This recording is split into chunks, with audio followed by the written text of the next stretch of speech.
कि आप उर्स के मौके पर आपने ढोल का इंतजाम नहीं किया, ढोलकी का इंतजाम नहीं किया, आपने गवैयों का इंतजाम नहीं किया, आपने बजंतरी का इंतजाम नहीं किया। आपने ये महफिल सजा के बता दिया है कि जो वलियों से प्यार करते हैं उनके कदम भी वलियों के नक्शे कदम पे हुआ करते हैं।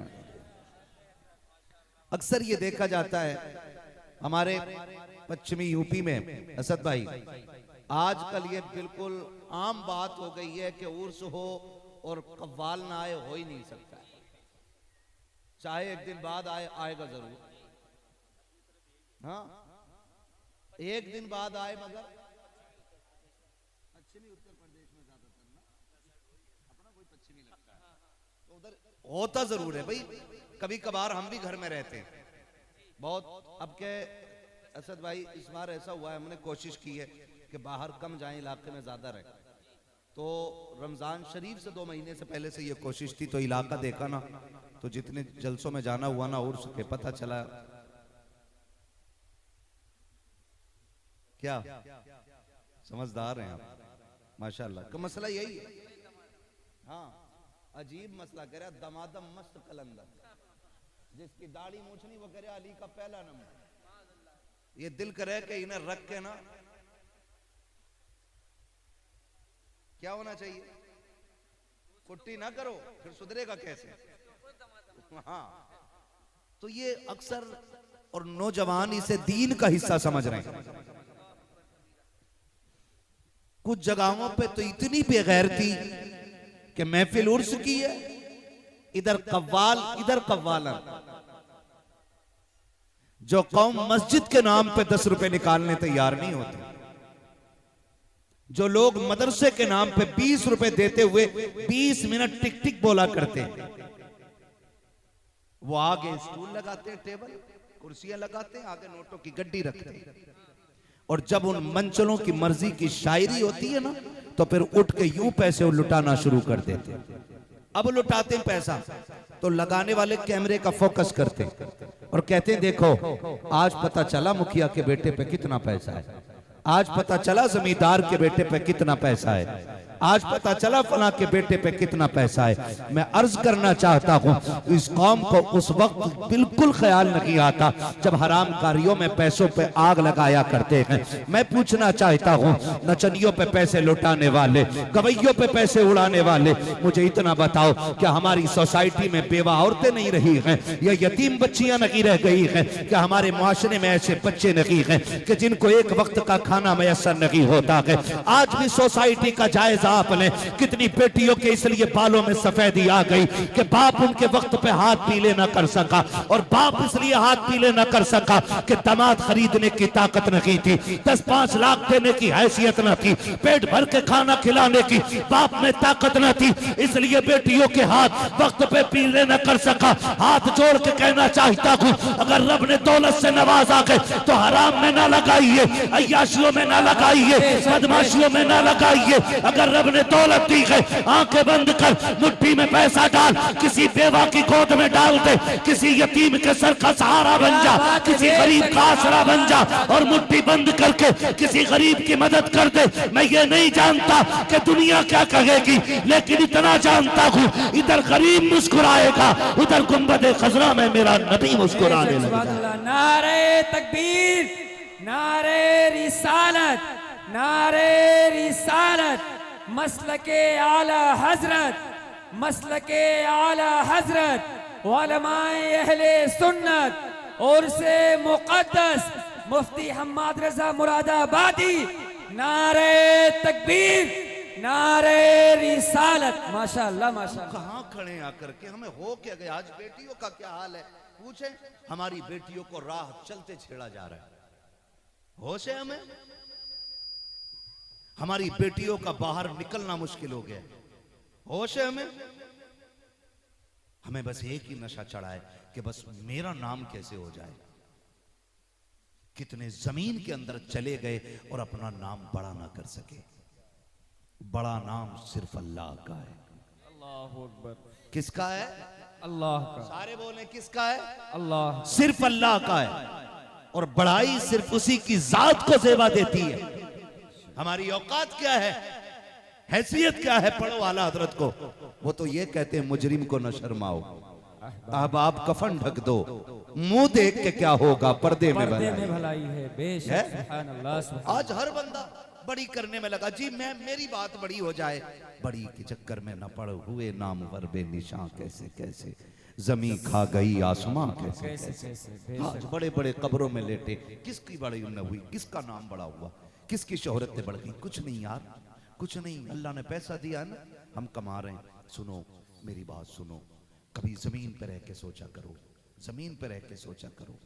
इस बार अल्लाह ने इतनी तौफीक दी मुझे कि मैं अपने अहबाब के या मिलने वालों के चंद जनाजों में शामिल हुआ हूं, वरना कितने करीबियों के जनाजों में शामिल ना हो सका। लोग बड़े नाराज हो जाते हैं, फोन नहीं उठाता, न तारीख नहीं देता, 3 साल से पीछे पड़े। भाई मुझसे पूछना, मैं अपने बड़े करीबियों के जनाजों में न जा सका।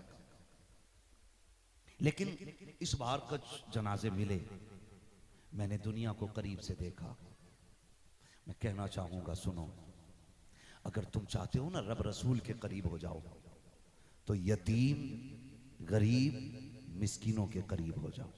बेशक सुभान अल्लाह सुभान। आज हमारी सोसाइटी में एक दर्द बिखरा हुआ है, एक एहसास बिखरा हुआ है। सच ये है कि आज कोई कमजोर को सीने लगाने तैयार नहीं। बुरा ना मानिए, आज हम कर्ज भी उसे देते, कर्जे पे पैसा उसे देते जो पैसे वाला होता है।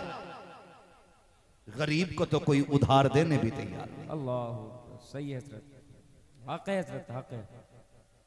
गरीब को तो कोई उधार देने भी तैयार नहीं, इसलिए कि ये नहीं दे पाएगा, और अमीर को इसलिए दे देते हो कि पैसे वाला ये लौटा देगा। नहीं, ये रब से मोहब्बत तो नहीं हुई ना। रब से मोहब्बत तो ये है जिसे कोई मुंह ना लगाता हो उसे तुम सीने से लगा दिया। क्या बात है, बेशक सुभान अल्लाह। ये रब से मोहब्बत का मयार है, जिसे कोई नहीं देता उसके तुम काम आ जाया करो। आज दर्द इतना बिखरा हुआ है, गरीब को दवा लेने के लिए कोई पैसा उधार देने तैयार नहीं। अल्लाह।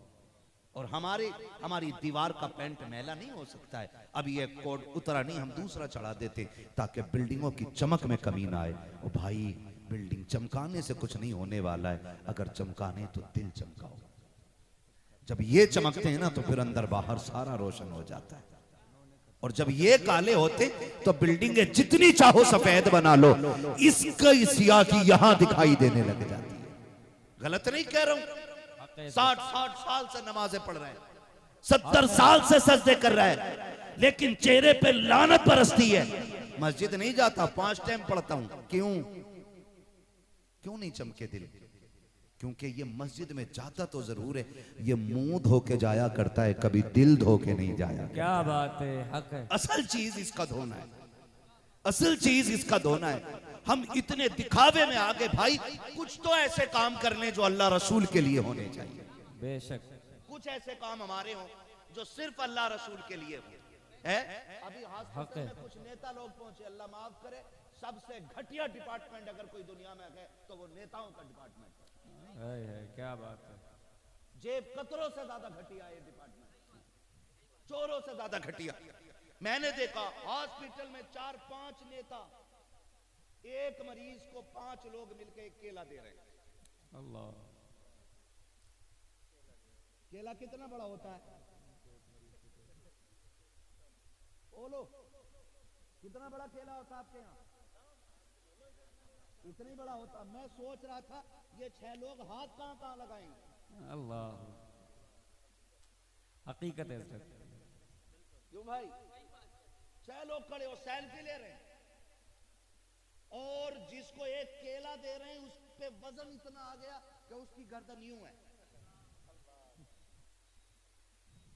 इतना देते नहीं जितना जलील कर देते हो। इतनी घटिया जमात है ये। और कुछ काम ऐसे कर लिया करो जो सिर्फ अल्लाह और बंदे के बीच का राज रह जाए। क्या बात है, बेशक सुभान अल्लाह सुभान अल्लाह। ये जो वली बने ना, ये जिनके मजार बने या जिनके उर्स हो रहा है, ये ढोल बजाने से नहीं, तमाशे करने से वली नहीं बनते। इनकी जिंदगी देखो ना तो ये दिन में रोजे रखते हैं, रातों को सजदों में नजर आए, माशाअल्लाह माशाअल्लाह। तब जाके ये मयार मिलता है। जिंदाबाद तब जाके ये मयार मिलता है। हाँ, तो कोशिश ये करें कुछ काम ऐसा कर लें जो सिर्फ बंदे और खुदा के बीच का राज हो, किसी को तीसरे को खबर ना हो, ना हो। रियाकारी का आलम ये है। ओ भाई, मैं तो कहता हूं अल्लाह से झोली फैला के दुआएं मांगा करो, अल्लाह बाप का साया सलामत रखे। झोलियां फैला के रब से मांगा करो। शबे बारात शबे कद्र में भी बेगैरत दौलत मांग रहा है, उसमें भी कह रहा है अल्लाह नोट रखे 11 करा दे, है ना, 99 लाख 1 करोड़ सीधे करा दे। इन रातों में कम से कम अल्लाह की रजा मांगा करो, सजदों की मिठास मांगा करो, जिक्र की बरकतें मांगा करो, माँ बाप की लंबी उम्र की दुआएं मांगा करो। माशाअल्लाह माशाअल्लाह। मैंने बाप के बगैर औलाद को तड़पते देखा है। अल्लाह, बहुत कड़वा बोलने लगा हूं, अल्लाह करे हजम हो जाए ये बात। कब तक? मैंने देखा है कि जब कोई मैयत होती है ना, मैयत, तो कुछ लोग आते हैं मरने वाले के बच्चे को गोद में उठाते हैं, वो कहते हैं हमारा लाल है, रोना नहीं, हम है ना तेरे बाप की जगह, हमें तेरे बाप की जगह। लोग उठाए घूमते हैं, लेकिन कब तक? जब तक मेहमान रहते हैं, जब तक कब्र पे आखिरी मिट्टी डालने वाला बंदा रहता है। और साहिब बता तो सही, जब आखिरी मिट्टी मुट्ठी भर के पड़ जाती है, फिर कहाँ चले जाते हैं ये गोदों में उठाने वाले? कहाँ चले जाते हैं ये तसल्लियाँ देने वाले? कभी सोसाइटी के अंदर रह के इसके दर्द को महसूस करना चाहिए। हमने देखा है जिन यतीमों को बाप के सहारे की जरूरत होती है, जब तक कब्र में बाप नहीं उतारा जाता, कभी छोटा बेटा किसी की गोद में है, बड़ा बेटा किसी के सीने से लगा हुआ है, जैसी मिट्टी डालने वाले अपने घर चले गए, अब कोई यतीमों से ये पूछने वाला भी नहीं होता है कि तुमने खाना खाया कि नहीं खाया, तुमने चाय पी है कि नहीं पी है। कोई अब यतीमों को सहारा देने वाला नहीं होता है। खुदा का वास्ता दे के कहता हूं, पहली बात तो दुआएं मांगा करो, अल्लाह बाप का साया सलामत रखे। जिन बेटों के सर पे बाप का साया होता है, पता नहीं चलता जवानी कब आ जाती है, और अगर बाप दुनिया से चला जाए तो 2 मिनट में औकात समझ में आ जाती है। जाओ जाकर के मार्केटों में देखो, अगर जिनके हाथों में कम उम्री के अंदर आपको नट बोल्ट नजर आए, समझ लेना बाप का साया सर पे नहीं है।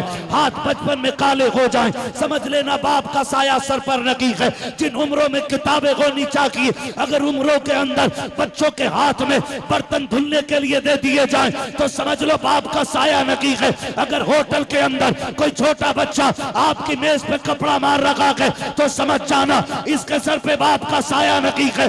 बाप का साया हटने की बता देता है कि मैं हट गया हूं। तुम्हें खुदा का वास्ता दे के कहता हूं, अगर तुम्हें यतीम नजर आ जाए, होटल हो, दुकान हो, इंजीनियर का या किसी भी होटल के अंदर कोई बच्चा पोछा मार रखा हो, पसंद का खाना खाने वालों, कभी यतीम का हाथ पकड़ो और उसको साथ बैठा के कहो, बेटे तूने खाया कि नहीं खाया है, चल मेरे साथ बैठ के खा ले। और जब जाने लगो तो 100-200 नहीं, तूने 1000 का खाना खाया के 500 उसकी जेब में डाल के चला जा।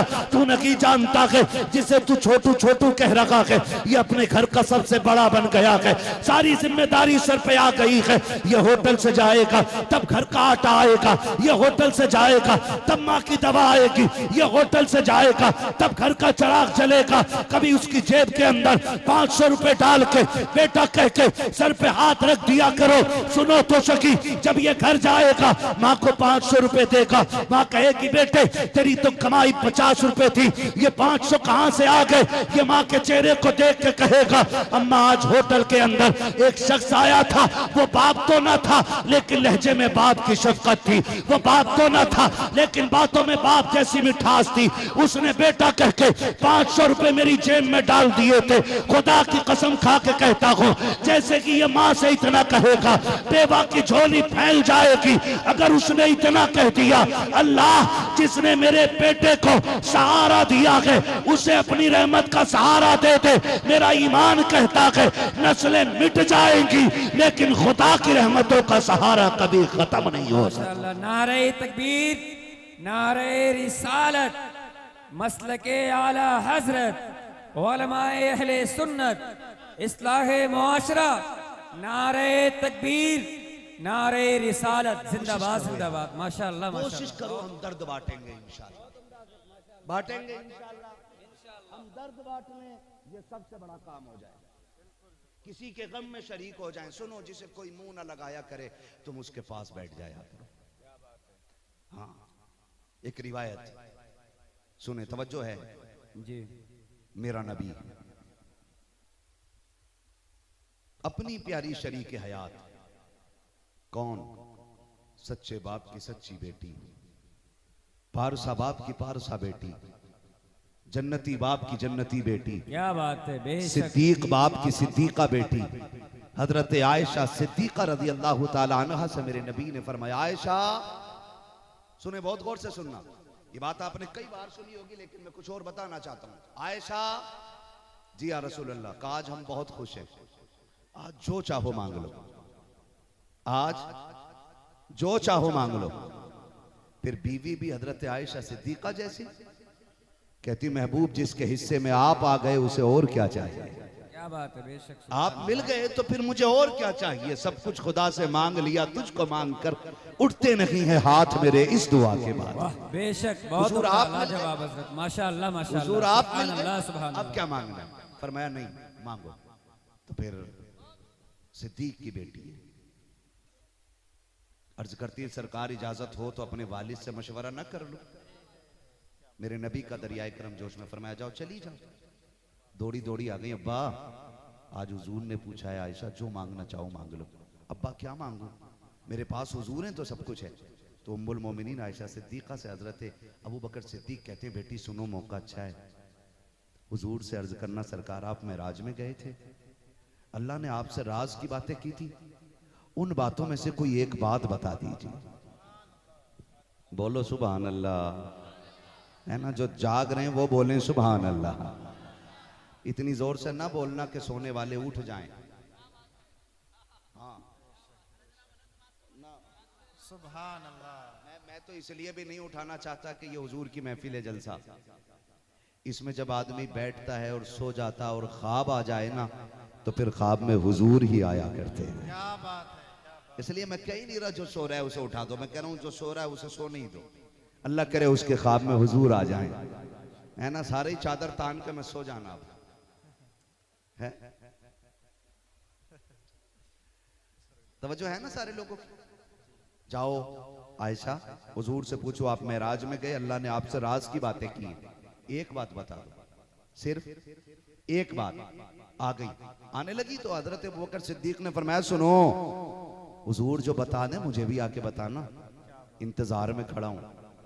आई आके अर्ज करती हैं, या रसूल अल्लाह आप मेराज में गए थे तो रब ने आपसे राज की बातें की थी, उसमें से ना एक बात बता दीजिए। फरमाया, आयशा राज राज होता है, लेकिन हम कह चुके हैं और तुम पूछ रही हो तो एक बात जरूर बताएंगे। कहा, जब मैंने रब से राज की बातें की उसमें एक बात मेरे रब ने मुझसे ये भी की थी, महबूब महबूब जो किसी मुश्किल में फंसे बंदे को, तवज्जो कीजिएगा मेरी बात पर, मैं मफहूम बयान कर रहा हूं, जो किसी टूटे हुए दिल को जोड़ देगा मैं उसको बगैर हिसाब व किताब के जन्नत अता फरमा दूंगा। क्या बात है, क्या बात है, जिंदाबाद। कितना सस्ता सौदा, बरेली से आवाज आती, वो तो निहायत सस्ता सौदा बेच रखे हैं जन्नत का, हम मुफलिस का मोल चुकाएं अपना हाथ ही खाली है ना। आयशा मेरे रब ने वादा किया है जो किसी का टूटा दिल जोड़ देगा मैं उसे बगैर हिसाब के जन्नत अता फरमा दूंगा। दौड़ गई अपने वालिद के पास, अबू बकर इंतजार में खड़े। आयशा बेटी पता चल गया? जी अब्बा। का क्या बताया हुजूर ने? कहा सरकार ने बड़ी राहत बख्श दी है, बड़ा सुकून मिला है। कहा क्या? का रब ने वादा किया है जो किसी का टूटा दिल जोड़ देगा उसे अल्लाह बगैर हिसाब के जन्नत अता फरमा देगा। हजरत आयशा सिद्दीका खुश हो रही और हजरत अबू बकर रोने लग गए। हजरत अबू बकर रोए। हजरत आयशा सिद्दीका कहती हैं अब्बा मैंने बात तो बड़ी खुशी की बताई, आप रो क्यों दिए? फरमाया आयशा तूने तस्वीर का एक पहलू देखा है और मैं दूसरा पहलू देख रहा हूं। कहा क्या? कि हुजूर ने क्या फरमाया कि रब ने वादा किया है जो टूटा दिल जोड़ देगा अल्लाह उसे बगैर हिसाब जन्नत देगा। और मैं ये सोच रहा हूं कि अगर किसी ने किसी का दिल तोड़ दिया तो उसका अंजाम क्या बनेगा। हिसाब है हमारे पास? कोई है? कोई हिसाब नहीं ना। हम तो जिसे चाहते हैं उसे जहां चाहते हैं जलील कर देते हैं। हाथ पर चल पीछे, तुझे क्या आता है? तू होता कौन है? तेरा बाप यूं, तेरी माँ यूं, तेरा खानदान यूं, 2 मिनट के अंदर सब उसकी मिट्टी में मिला के रख देते हैं। अल्लाह से डरो, कहीं ऐसा ना हो अगर उसने पकड़ लिया तो कोई बचाने वाला नसीब नहीं होगा। हाँ, ये सच्चाई है। आज बने फिरते ना चुब्बे कुब्बे लगा के और बेहतरीन लोगों की भीड़ में हम ही हम हैं, फिर कोई और है थोड़ी। और सच ये है कि अल्लाह ने अपने कर्म के पर्दे डाल रखे हैं, अगर वो पर्दे उठा देना तो कोई मुंह लगाने तैयार नहीं होगा। इसलिए खुदा के वास्ते कोशिश ये करें कि किसी का दिल नहीं तोड़ेंगे इंशाअल्लाह। वादा करते ना इंशाअल्लाह। इंशाअल्लाह किसी का दिल नहीं तोड़ेंगे इंशाअल्लाह। कोशिश करेंगे कि टूटे दिलों को जोड़ा करेंगे इंशाअल्लाह। और टूटे दिल कैसे जुड़ते? 2 भाइयों में झगड़ा हो, इत्तेफाक करा दो। नाराजगी हो गई हो, समझौता करा दो। एक दूसरे से नफरत हो, मोहब्बतें पैदा करा दो। मेरी बहनें बेटियां बैठी हैं, खुदा का वास्ता देख के कहता हूं कम से कम मैयतों को बख्श दिया करो। मैयतों को, मैयत हो जाए तो जनाजे में आदमी से पहले औरत तैयार है जाने के लिए, और जाके वहां कुछ नहीं करना, खाली बातें ही करनी। वहां भी जाके कपड़े चेक कर रही, दुपट्टा कहां का है, सूट कहां का है। अब नंद से तो झगड़ा नहीं है, सास तेरी अब गाली तो नहीं बोलती है, और मैयत के पास बैठ के भी ये बातें होती। खुदा मौत का इंतजार करेगा, वो वक्त आने वाला है, एक दिन लोग तेरे मेरे जनाजे पे खड़े होंगे। वो वक्त आएगा। आज हम ऐलान सुन के कहते हैं वक्त कितना रह गया, हम मिट्टी डाल के कहते हैं कि यार दोपहर हो गई है। एक दिन ऐसा आना कि लोग तेरी मेरी कब्र पे मिट्टी डाल के कहेंगे कि चलो देर हो गई है। उस लम्हे की तैयारी करनी है हमें सब, हम सबको तैयारी करनी है कि एक दिन हमें मौत आनी है। एक दिन हमें बोले, हमें सारे बोले, हमें मौत आनी है। कितनों को मरना है? हमें सबको मरना। जिन्होंने हाथ नहीं उठाया अल्लाह उन्हें मलकुल मौत की जियारत नसीब फरमा दे। जियारत मांगी है उनके लिए, मौत नहीं मांगी। घबराओ मत, देख तो सकते हैं ना, है नहीं? तवज्जो है सारे लोगों की? मरना है, उसकी तैयारियां कर लें। नंबर 1, टूटे दिल जोड़ें, प्यार बांटें, लोगों का दर्द बांटने की कोशिश करें, किसी का सहारा बन जाओ। मैं तो कहता हूं जन्नत जाने का आसान रास्ता यह भी है कि किसी न किसी यतीम को अपनी सरपरस्ती में ले लो। एक यतीम को सरपरस्ती में ले लो, एक यतीम को सरपरस्ती में ले लो, उसका खर्चा उठाना शुरू कर दो, उसकी तालीम का खर्चा उठाना शुरू कर दो। सिर्फ आखिरत नहीं, अल्लाह दुनिया में इतना देगा कि नस्लों से खाया नहीं जाएगा, है ना? नस्लों से खाया नहीं जाएगा। आज बड़े बनने के चक्कर में हम हराम की तरफ दौड़ जाते हैं। किधर दौड़ जाते? हराम की तरफ दौड़ जाते हैं बड़े बनने के लिए, कि हम जल्दी से अमीर हो जाएं। कोई ब्याज ले रहा है, कोई सूद ले रहा है, कोई रिश्वत ले रहा है, कोई सट्टा लगा रहा है ना? अब तो कौन बनेगा करोड़पति में भी जा रहा है? और वो जो टीमें बना के खेलते हैं, मैचों में सट्टा लगा रहे हैं, तो मैच में लगता नहीं भी सट्टा, उसमें भी जितनी नई नस्ल है ना हमारी, ये सब उसी में तबाह होती जा रही है। मैं नई उम्र के बच्चों से कहना चाहूंगा, अपने हाथों में मोबाइल ना लेकर के कलम और कॉपियां ले लो, ये आप पे लाजिम है, वरना कल आपको कोई भीख देने के लिए भी तैयार नहीं होगा। नौकरी तो बड़ी चीज है, पढ़ो और अपना हक लेने के हकदार बनो। एक वीडियो देख करके ज्ञान झाड़ देना बैठ के सोशल मीडिया पे, यह काफी नहीं है उम्मत के लिए। अमली तौर पे तैयारी हमें करनी होगी, फालतू के खर्चों से निकल के हमें जरूरत की जगह पे पैसा लगाना होगा। मुझे बताएं, हमारे इस पूरे इलाके में कितने IAS IPS हैं? कितने हमारे इस इलाके में?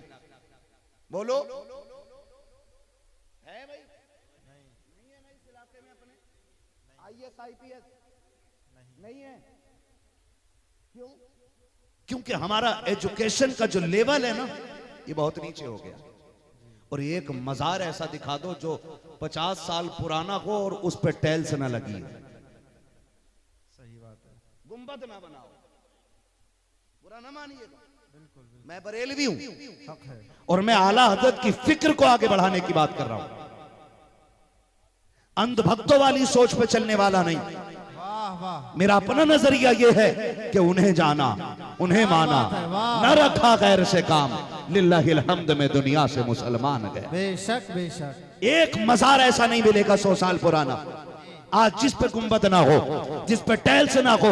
हद हो गई हमारे मजारों पे। वो कौम जिस कौम में आईएएस होने चाहिए थे, आईपीएस होने चाहिए थे, उसमें भी अंधभक्त हो गए हैं। कोई 20 किलोमीटर से 10 गज की चादर लेके आ रखा है, कोई 15 किलोमीटर से 5 हाथ की चादर लेकर के आ रखा है, नंगे पैर चल करके आ रखे हैं। मुझे तो लगता था जब ये ऐलान होता है फला बाबे के मजार पे आज 40 गज की चादर आ रखी है, 50 किलोमीटर से लोग लेके आ रखे हैं, ख्याल जाता है चादर इतनी अकीदत से ला रखे होंगे तब तो निरे नेक होंगे। लेकिन पता चलता है कि थकन से बचने के लिए ये शराबे पी पी के आ रखे हैं, ये नशे करके आ रखे हैं। वलियों से मोहब्बत का मैयार ये नहीं है कि तुम शराबों के आदी हो जाओ, तुम नशों के आदी हो जाओ। वलियों से प्यार का मतलब तो ये था कि अगर कल तक झूठ बोलते थे आज इनके नाम पे सच बोलना शुरू कर दो, कल तक हराम खाते थे तो हलाल खाना शुरू कर दो और दुनिया को बता दो सिर्फ नारों के लिए अल्लाह वाले नहीं बल्कि किरदार में भी हम अल्लाह वालों की तरह अमल करने की कोशिश। क्या बात है, जिंदाबाद जिंदाबाद, माशाल्लाह, बहुत अच्छा पैगाम। क्या ये अंधभक्ति नहीं है? सही है मौलवी की इमाम की तनख्वाह बढ़ाने की बात आ जाए तो कह रहा 12,000 दे के क्या करोगे? बिल्कुल। हाँ 12,000 दे के क्या करोगे? 5,000 ठीक है और जब इमाम को 6,000 नहीं मिलते तो वो फिर मुकर्रिर और शायरों पर को लपकता, इन्हें इतने क्यों दे रहे हो? तो मैं बता दूं ऐसे लोगों की जहनसाजी के लिए लल्ला कवि थाने में जा, सबकी तनख्वाहें बराबर नहीं होती। जो दरवाजे पे खड़ा होता है वो 18 घंटे खड़ा होता है, जो और अंदर बैठता है वो 12 घंटे बैठता है, जो और अंदर बैठा होता है ना वो 8 घंटे बैठता है, और जो और अंदर होता है ना जो इंचार्ज होता है चौकी का वो कभी बैठता ही नहीं, वो टहलता ही रहता है। लेकिन सैलरी किसकी ज्यादा होनी चाहिए? ड्यूटी जिसकी ज्यादा है उसकी या जो बैठता ही कम है? इसकी ज्यादा ड्यूटी है। नहीं सीधी सी बात है। मैं तो इधर से भी कह रहा हूं ना, हम तो इधर से भी कह रहे हैं, हर तरफ से तकलीफ ही है। तो आदमी मुझे हैरत होती है, हिसाब लगाओ चपड़ासी की, हवलदार की और चौकी इंचार्ज की, सबकी तनख्वाहें बराबर नहीं होती हैं। आप कोशिश करो कि मनसब आगे लेकर के जाओ, कोशिश करो कि आप मेहनत करके और जाके आगे हासिल करो। आपने देखा होगा कई बार ऐसा होता है कि हवलदार था, मेहनत करते इतना उसने मेहनत की कि आईपीएस बन गया। ऐसी मिसालें हैं कि नहीं भाई? तो मेहनत करके मनसब आगे बढ़ाया जाए, ना कि हसद करके पेट में दर्द किया जाए। तो जो कौम अपने इमाम को देख के कहती है 12,000 का क्या करोगे, वो 2.5 लाख एक रात में कव्वाल को दे देती है। सोचना बनता है कि नहीं? बोलो बनता है कि नहीं बनता? कोशिश कीजिएगा, कोशिश कीजिएगा कि हम कम से कम अपना पैसा हलाल जगह लगाएं, लोगों की मदद के लिए लगाएं। और मदद के लिए पूछा गया अगर अल्लाह ने किसी को दौलत दी है तो पैसा लगाने की सबसे अच्छी जगह क्या है? फरमाया माँ बाप पे लगाया करो। बेशक बेशक। किस पे लगाना चाहिए? माँ बाप। सारे बोले किस पे लगाना चाहिए? नाराज हो रहे हैं हम बापो नाम को लेकर के, है ना? इसमें कमी आपकी नहीं है, मेरा ही नंबर जब इस टाइम पे आता है कि जिस टाइम सोने का वक्त होता है तो फिर मुश्किल होता है, जागना भी और सुनाना भी और जगाना भी, है ना? तवज्जो है सारे लोगों की। अच्छा मेरे नंबर पे नकीब भाई, नाजिर भाई जैसे लोग भी थक ही जाते हैं क्योंकि ईशा के बाद से बैठे ही होते हैं ना, तो बीच में एक बार भी उठने का मौका नहीं मिलता है। तो हम तुम सारे ही थके थके लोग हैं, तो आप हमें निभाओ, हम आपको निभा लें। हाँ तनख्वाह कम है, तवज्जो है सारे लोगों की। तो खर्च करने की सबसे बेहतर जगह कौन सी है? बोले माँ बाप। जोर से। माँ बाप को सबसे अच्छी जगह खर्च करने की है। करते किधर है? बीवी पे, अब्बा पे। कुछ लोग तो डर के मारे बोल ही नहीं, भैया कैमरा मेरे मुंह पे लगा है, आपके मुंह पे थोड़ी लगा, आपको तो रोटी मिलनी है। हशर तो हमारा होना जो भी होना भाई। किधर किधर ज्यादा लगता है पैसा? लगना भी चाहिए कि कुल कायनात छोड़ के आई आपके लिए। गलत लगता है क्या सही? अरे बोलो भाई, सही लग जाता तो अब्बा पे गलत क्यों लग रहा है फिर? क्या बात है, क्या बात है। अजीब मसला है। हाँ। अब्बा पे गलत क्यों लग रहा है? अब्बा एक पर्ची निकालता है खांसी के सिरप की, कहता बेटे ये दवा आनी है, तो ऐसे पकड़ के ना और ऐसे मुंह पे मार के कहता तुम्हारा खर्चा उठाऊं या बच्चों का उठाऊं? 120 रुपए का सिरप महंगा लगता है औलाद को, और हर संडे टू संडे कम से कम 2-3 हजार की शॉपिंग बीवी कर लेती है, कभी बोझ ही नहीं लगा। समझ रहे हैं? अल्लाह करे ये बातें जहन में उतर जाएं। अमीर बनना चाहते हो ना तो माँ बाप पे पैसा लगाया करो। बेशक। जब माँ बाप पे पैसा खर्च होगा अल्लाह उसके बदले में दौलत देगा, तो उससे बीवी का खर्च और अच्छा होगा। वाह वाह, क्या बात है ना? मौलाना लोग भी मेरी बात पे इत्तेफाक करते होंगे, ये अलग बात है कोई ना कोई गड़बड़ कर जाता होगा, है ना? इसलिए मेरा साथ नहीं दे रहे। कई बार सोचे हम कैमरे पे बैठे हमसे हाँ ना कहलवा ले। तवज्जो है ना सर लोग? सबसे बेहतर जगह कौन सी खर्च करने की? माँ बाप पर। जोर से माँ बाप पर। माँ बाप है उन पे खर्च किया करो। बीवी को उसका हक दो, हक का इनकार नहीं, लेकिन खर्च माँ बाप पे सबसे ज्यादा किया करो। और माँ बाप का खर्च कितना रहता बुढ़ापे में? क्या रोटी खा लेते हैं माँ बाप बुढ़ापे में? जल्दी बता दो, टाइम बहुत ज्यादा हो रहा है। 2 रोटी मुश्किल से। हाँ, वरना हम लोगों की खुराक है 2-2.5 रोटी सही। जवानी में। माँ बाप की कितनी होती है? 1 से 1.5। और ज्यादा खा भी ले तो डॉक्टर मना कर देता है कि लीवर में ताकत नहीं है आपके, आप ज्यादा रोटी नहीं खा सकते। तो कितनी बची रोटी?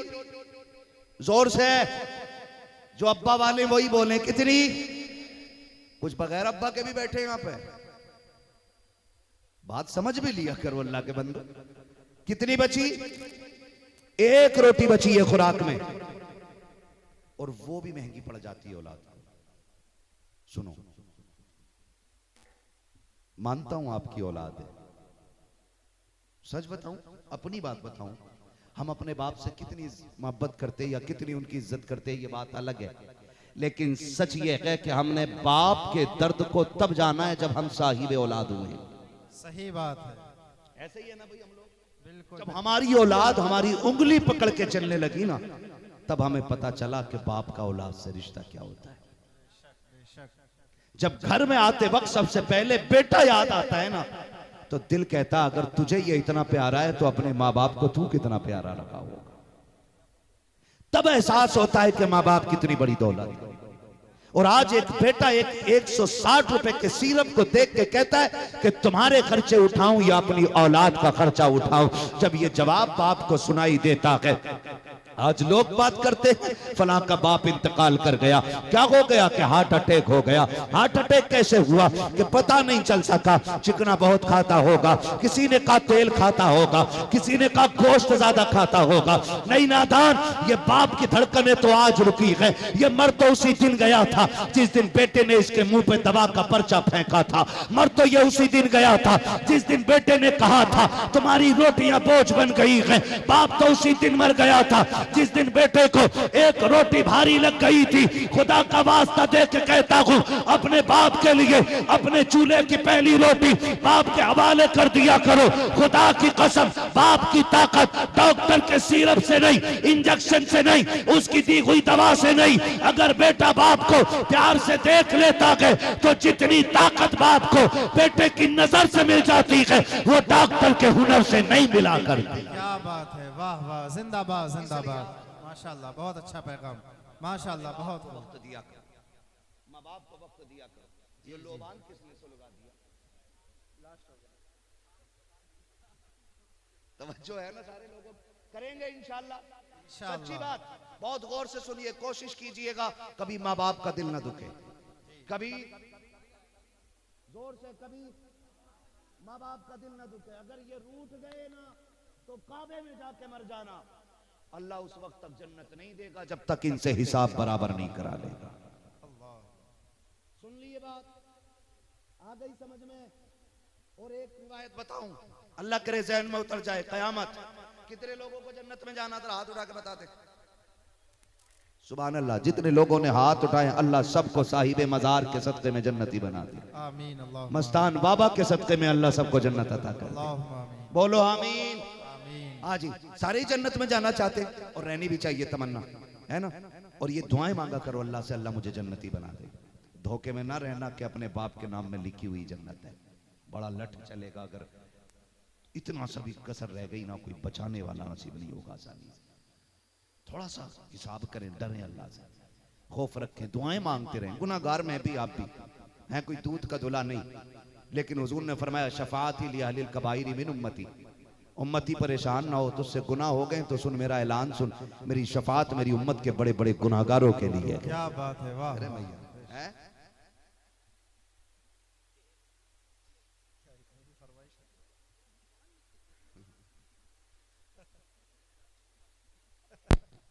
मैं खुद चक्कर में था, मैंने कहा आज कहीं कलाम ना पढ़ना पड़े, है ना? है? हाँ जी, अल्लाह सलामत रखे। अभी असद भाई बैठे हुए, कभी कभी ऐसा लगता है कि जब कोई शायर मुकर्रिरों का काम करता तो दिल करे इसके ऊपर चढ़ के बैठता, और जब कोई मुकर्रिर शायरों का काम करे तो दिल करे कि फिर शायर बुलाया क्यों था। और जिसकी जो ड्यूटी है उस पर काफी हो जा, सब्र कर, अल्लाह से राजी हो जा। सही है ना? बहुत अल्लाह अल्लाह, बड़ा बड़ा पड़ा है। सही, बिल्कुल बिल्कुल सही। जिसकी जो ड्यूटी है ना वो मसला क्या भैया, तेरे साउंड में गोली क्यों चल रही? मैं क्या अर्ज कर रहा था आपसे अभी? बहुत अच्छी तकरीर सुनने माशाल्लाह। हाँ जी, माँ बाप के हवाले से तो अर्ज कर रहा था। मैंने साथ में ये भी अर्ज किया कि हम सारे गुनाहगार हैं, लेकिन जन्नत की उम्मीद अल्लाह से रखनी है, और साथ दुआ भी करनी है, और साथ जन्नत जाने के रास्ते भी आसान कर, जन्नत जाने का रास्ता भी हम लोगों को अपने लिए तैयार करना है। ठीक है जी, पता कुछ ना कि इधर से निकल के इधर आ जाए। तवज्जो है सारे लोगों को? तो करना क्या है हमें? बोलो, माँ बाप को राजी रखना है। किसको राजी रखना है? माँ बाप। किसको राजी रखना है? ये सिर्फ जलसे में नहीं रहना चाहिए, घर भी असर होना चाहिए। काम करके आया, सुनो ये बेटियां बैठी हैं, थोड़ा कंट्रोल में रहा करो। अभी आके उसने हाथ मुंह नहीं धोए, नल चला के आके कह रही है आज तुम्हारे अब्बा ने तो नाक खत्म कर दिया, अभी उसने हाथ नहीं धोए, अब्बा की शिकायत पहले। अल्लाह। खाना खाने के लिए बैठा और यूं मारी पलट आके सरका के। उसने कहा खैर तो है। कहा तुम्हें क्या पड़ी है खैरियत पूछने की, मेरा खून पीने के लिए अपनी अम्मा छोड़ तो दी है तुमने। ये और सुन बेटी, तेरी जन्नत तेरे शोहर के कदमों में है, और तेरे शोहर की जन्नत तेरे उसके माँ बाप के कदमों में। क्या बात है, वाह वाह। अगर तुझे अपनी जन्नत बचानी है तो अपने शोहर की जन्नत बचानी पड़ेगी। बेशक बेशक। लड़ा मत,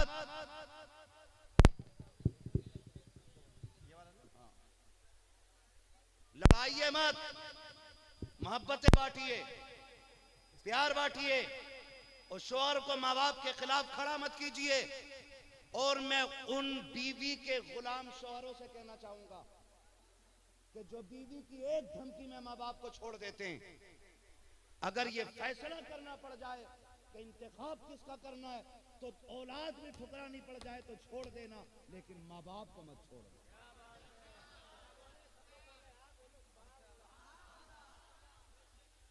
इसलिए कि बीवी बच्चे 1000 मिल सकते हैं, लेकिन माँ बाप दोबारा नहीं मिला करते।